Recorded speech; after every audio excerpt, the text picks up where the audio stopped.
How many hats can you name? Baseball cap. Yep. One of those like knit caps that fishermen in Maine wear. Oh, yep. Beanies. Sure. Scally cap. The construction hats with the 2 beer cans and the crazy straws? Yes. I mean, formal. I didn't know we were talking about formal hats. Sorry. That's right. Sombrero.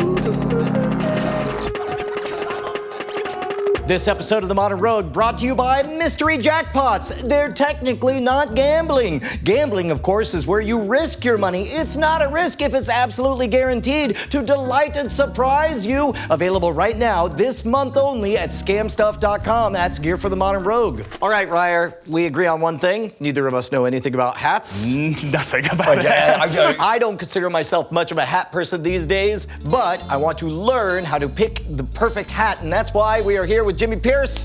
Thank you so much, man. Right here in Hutto, Texas. This is authentic Central Texas charm.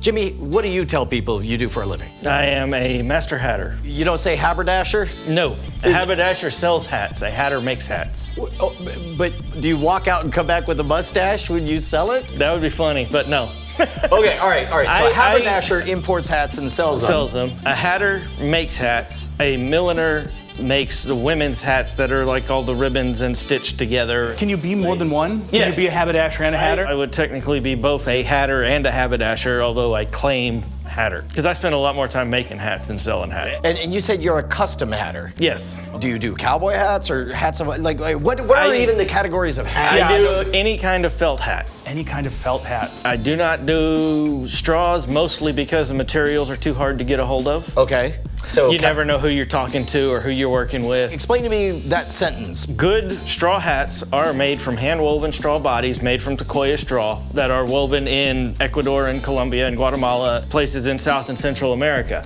I've seen some very nice ones done out of palm leaf, and that's actually really durable, and I'd love to get some, but you're talking about trying to deal with somebody that's thousands of miles away that doesn't speak your language. You don't have any quality control in that environment. None whatsoever. Right, so instead you focus on felt. I focus on felt because my main supplier is here in the US. I have 2 others that their bases are here in the US, but they're importing felt bodies from other places around the world, Europe and South America and you name it. Oh, you probably know because you make things. What material is felt? Well, I use wool felt when I use felt. Okay. But that's as far as it goes. I've done some felting work with like cat hair and stuff, but that was for a totally weird one-off project. Okay. But I use mostly just wool. Whenever I think of felt, think of stuff shaved off of animals. It is just the fur. It is not the leather. Felt is a non-woven, non-loomed fabric. It is actually the first man-made fabric. Woven is ordered in a particular way, whereas this is more like matted. Like it is matted fur, and it's a controlled way of matting the fur together.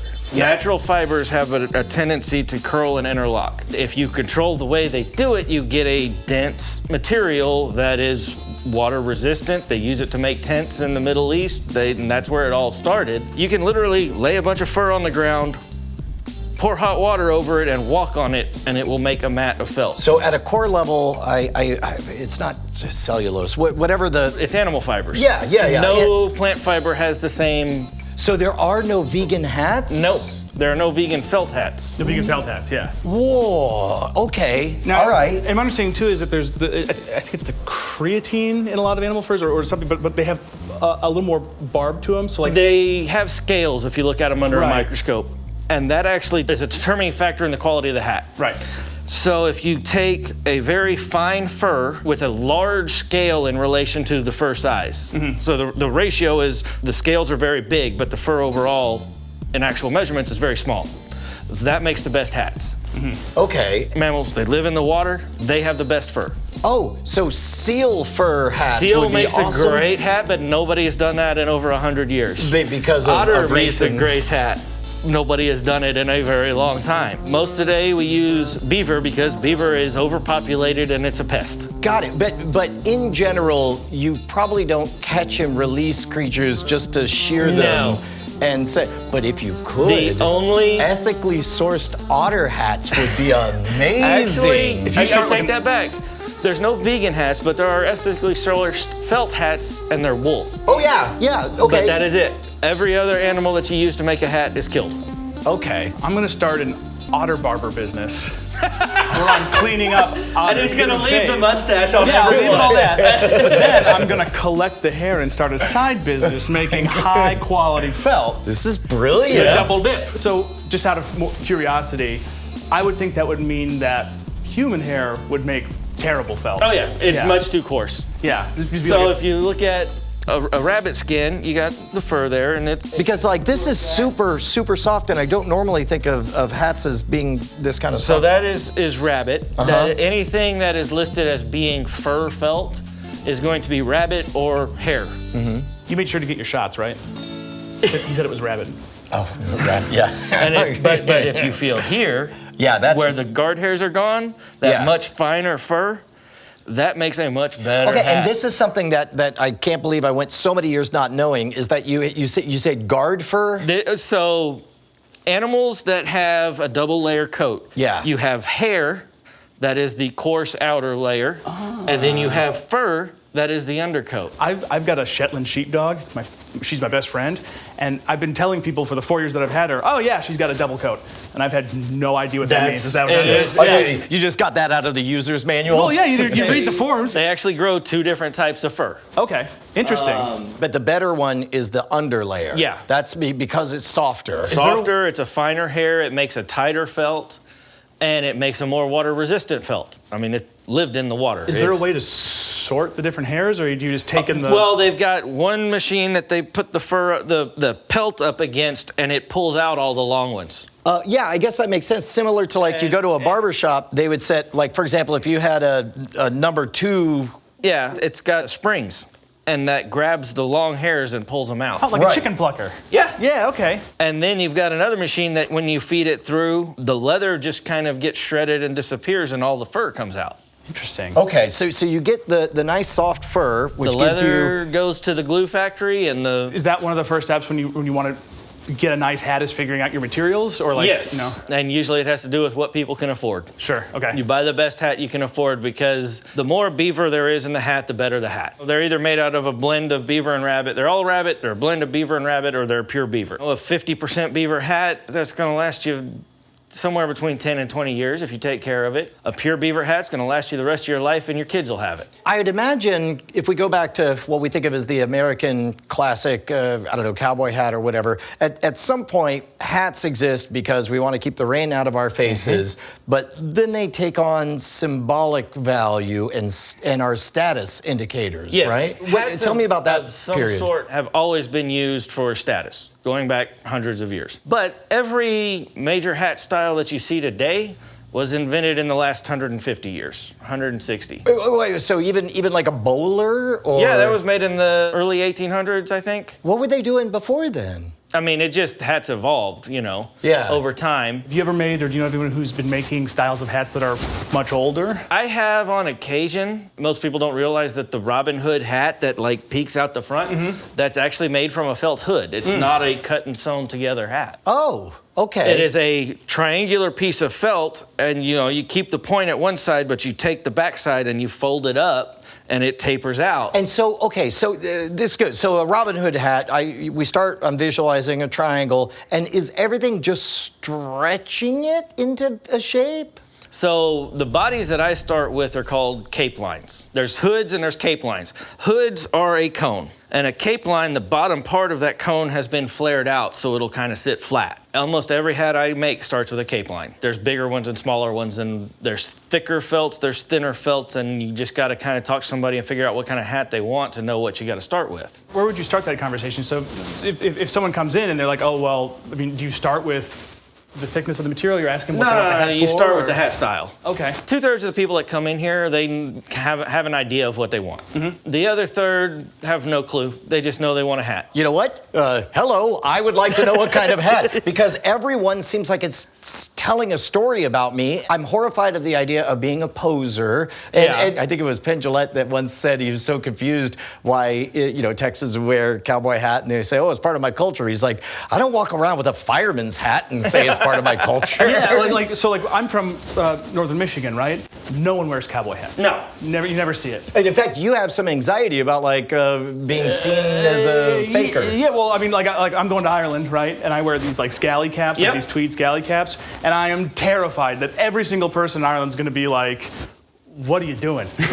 You look like a dork, right? Okay. I wore them in Ireland and nobody said anything. So. Oh, okay. I also like don't want to feel like I'm wearing a costume, right? Like I want to feel like I'm comfortable in what I'm wearing. Okay, so for you, it sounds like you wouldn't mind rocking some genuine Western flair, but you want to know that you're in your lane. I mean, if it were up to me, I'd be in a full-on nudie suit right now. You know, the whole thing. But I mean, looking back at even all this, it's like I would wear every single one of these, but I don't. I think most people would look at me and be like, why? And I think that to the general newbie, like, I just want to have an answer to all the questions. All right. Well, you start off with what a person wears, what they do for a living, what color palette they tend to wear. I get a lot of people that are coming in like, doctor says I need to wear a hat. Because of skin cancer and whatnot. So you start talking to them, and you're like, okay, because that's the best one, is because they have no clue what they want. Yeah. They just know they got to start wearing a hat. Okay. Get some shade. So you just start talking to them, and you generally get a feel for the person, and like, they never wear a suit. Okay, well, then the real traditional fedora is not going to be the thing to go with. They might wear Western boots every once in a while, or they might wear Western boots quite a bit. They've just never worn a hat. Go with an open road. Go with something that's got a little bit shorter brim, but still has the Western style. Then you're not running into stuff. You don't feel like you're so goofy, and it doesn't scream, I'm trying to be a cowboy. I'd love the idea of something that's not just a baseball cap, right? And yeah, something with flair, but it's something I can also wear with everything that I wear. I don't even know what my options are, as long as it makes sense with whatever the rest of this is. So Pariah here, something like the open road, something kind of like what I'm wearing. This was invented in Fort Worth, and it started off with the businessmen of Fort Worth wearing it because they didn't want to wear full-on Western hats. They wanted something closer to a fedora. This was invented at Peters Brothers in Fort Worth, and then Stetson stole it. And no kidding. Went from there. Hold on. Is that okay? Yeah, it's fine. Oh, is this a no-no? No, go ahead. All of these hats are here to try on. Taking somebody's personal hat and putting it on your head is another story. That's what I was worried about. I was like, I don't know if these are actual showpieces. Okay, all right. Okay. What about putting a hat on another person? That's not the best idea. Because you'll never get it on right. Like, it will never feel right to their head. I do have a big fat head though too, so it's probably gonna sit just right on top like that. It's not gonna. I'll take it. Like, it instantly seems to fit. Oh, I don't know. So that one would be your size, and then it would be a matter of shaping it up. Did you just look at my big head and know exactly what size I was? Oh yeah. What is the trick to that? How long did that take? Practice. See, that's still too big for you. It's a little big for you, No. but there's something there. Yeah. For all you people out there who think I have a big head. Definitely feel like I'm about to go to the races though with this. More of that color palette. Just a hair big. Hey! Oh my God! No, I do. I look like I'm here to. That's better. Yeah. That's gonna be the better fit there. Now these have what we're putting on right now. These feel almost like blanks to me. Right? They are. Okay. They are completed hats that have yet to be fitted or shaped. And so this does feel tight, but I assume it's going to loosen up over time. It's going to loosen up because you've got a longer oval head. Yeah. Yeah. So it's just like a pair of like really good work boots, right? Like all leather work boots, they break into the shape of your foot. Lower crown, more of a pinched.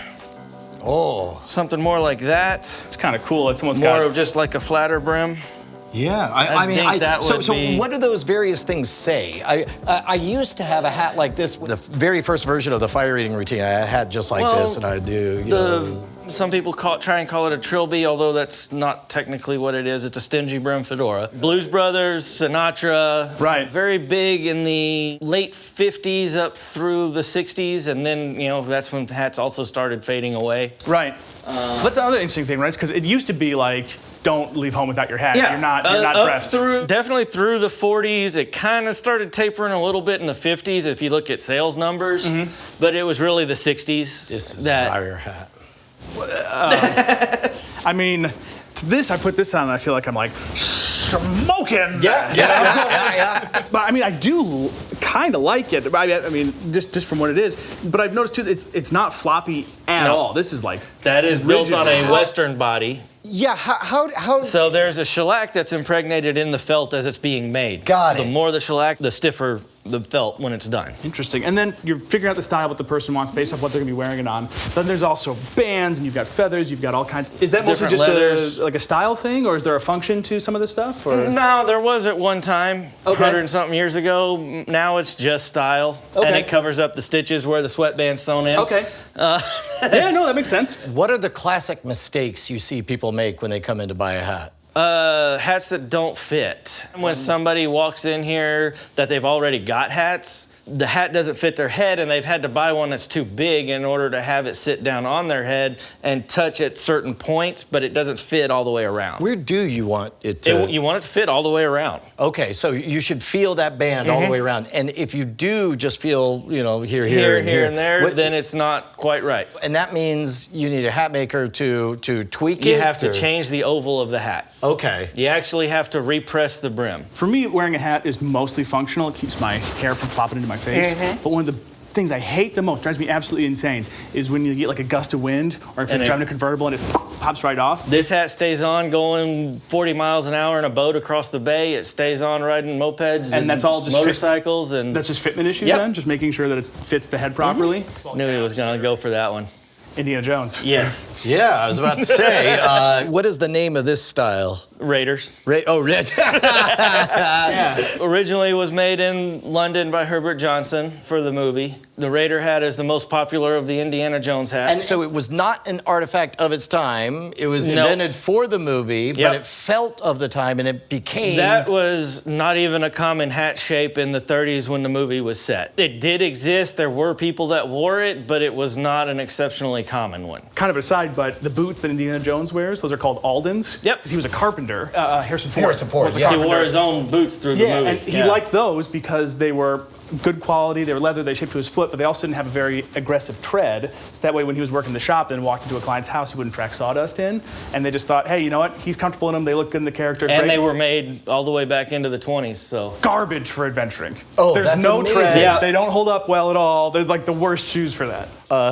What's next? You're going to tell me that a bullwhip isn't the most useful all-purpose weapon? No, but kangaroo leather is that strong. Yeah, I believe it. Yeah. Yeah, there's one over there. Well, you got that. I noticed that up there, right? Oh, yeah, Harrison Ford signed that one. So Ryer walks into the shop, and he needs to say the exact right words to get the exact right type of hat. What is the right combination of syllables that should come out of his face? Out of his face or out of my face to get him to say the right words? Ooh, that's right, because that's part of your job, is everybody comes in thinking they know what they want, but you ask them what movie. And smoking. Yeah. Tell me 3 different movies that you like various hats in.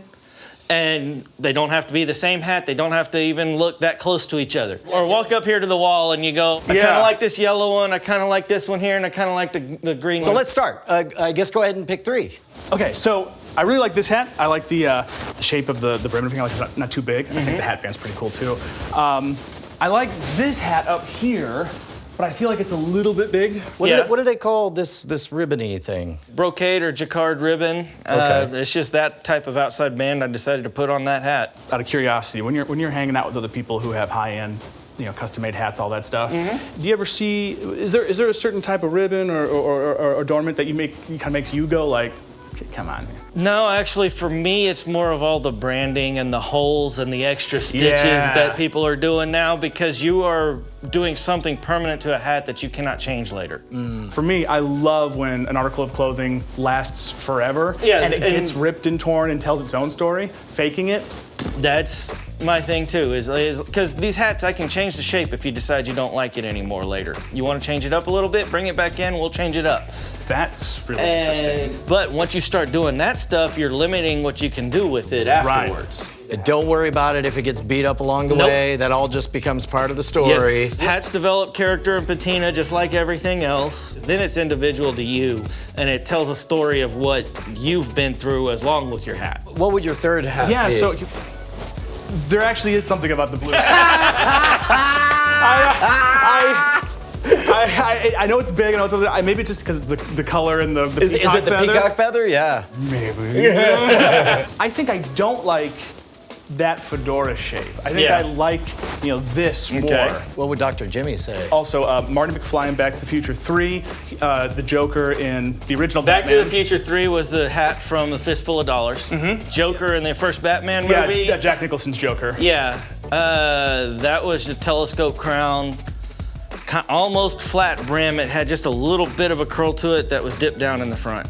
That level of hyper obsession is so cool. One that I like that not a lot of people do, Last Man Standing with Bruce Willis. Oh. He had that real short brim. I got my third on one, his sorry. fedora. Was it that one? No, it's Russell Crowe in the remake of 3:10 to Yuma. Oh yeah, I've actually got the gun around here somewhere, and I'm gonna make the hat to go with it. So based on that, now would begin the journey of just picking a color? So the crown on that one and the crown on the Jokers are almost the same. One's just a little more tapered and one's a little straighter. The crown on the Marty McFly hat is just the same crown but pinched in the front. Yeah. That makes that all very easy. Cool, that means I actually kind of know what I want. Okay, let's say somebody's out there and they're like, okay, I'm gonna do it. I'm gonna be a hat person. What is the prescription you would write for them right now? Find one that fits well and that you like the style of and just start wearing it no matter what. It takes a month or two of wearing them consistently, and then you'll just start picking them up and putting them on when you leave the house. So where can people learn more about you and your stuff? There's a good YouTube video from that Englishman in Texas, and I assume there's gonna be another one shortly. Yeah, you're about to get a second one. There's a video on my website, and that is hattersplace.com. There is just coming down to the shop, 103 East Live Oak, Hutto, Texas. I'm here during the week a whole lot. Weekends are hit or miss, but if you text me, I'll give you my whole schedule for the next couple weeks, and you can come down and hang out. I didn't know Hutto had such a vibe, man. This place is great. I'm trying to help it out a little bit. Yeah, well, thank you so much, Jimmy, man. Nice to meet you. Appreciate Thanks, it. pal. This video is supported in part by viewers like you at patreon.com/modernrogue, where you can see many of our videos in an unedited multicam format. It's very fly-on-the-wall, kind of podcast-esque. We just posted the one for our sky jellyfish video. When I met my now wife, it was mid-90s, the height of multiculturalism, and a friend had gone to Lollapalooza and gave me his African pill-shaped hat. Wait, like a full-on, The ones you would wear with a full dashiki and all that. And you rocked that for a while? Oh, yeah. That's that and a Stone Temple Pilots t-shirt when I met my lady. How about you, sir? What's the one that you have a complicated feeling about? Oh, geez. I used to be really into, like, poser goth stuff. Yeah. So I wore the trip pants. They were all black with, like, the fluorescent colored stitching and the chains and the studs and, the Slipknot t-shirt and the eye makeup. What were you wearing as a hat? You know what I looked like? I looked like Winona Ryder in Beetlejuice. That's what I used to dress like. And that was the kind of, like, big, wide, flat top, and I thought that was the coolest thing. I don't think that was the hat for me. Looking back on it now. Yeah. Do you still have it? The hat? Yeah. Hell yeah. Okay, all right.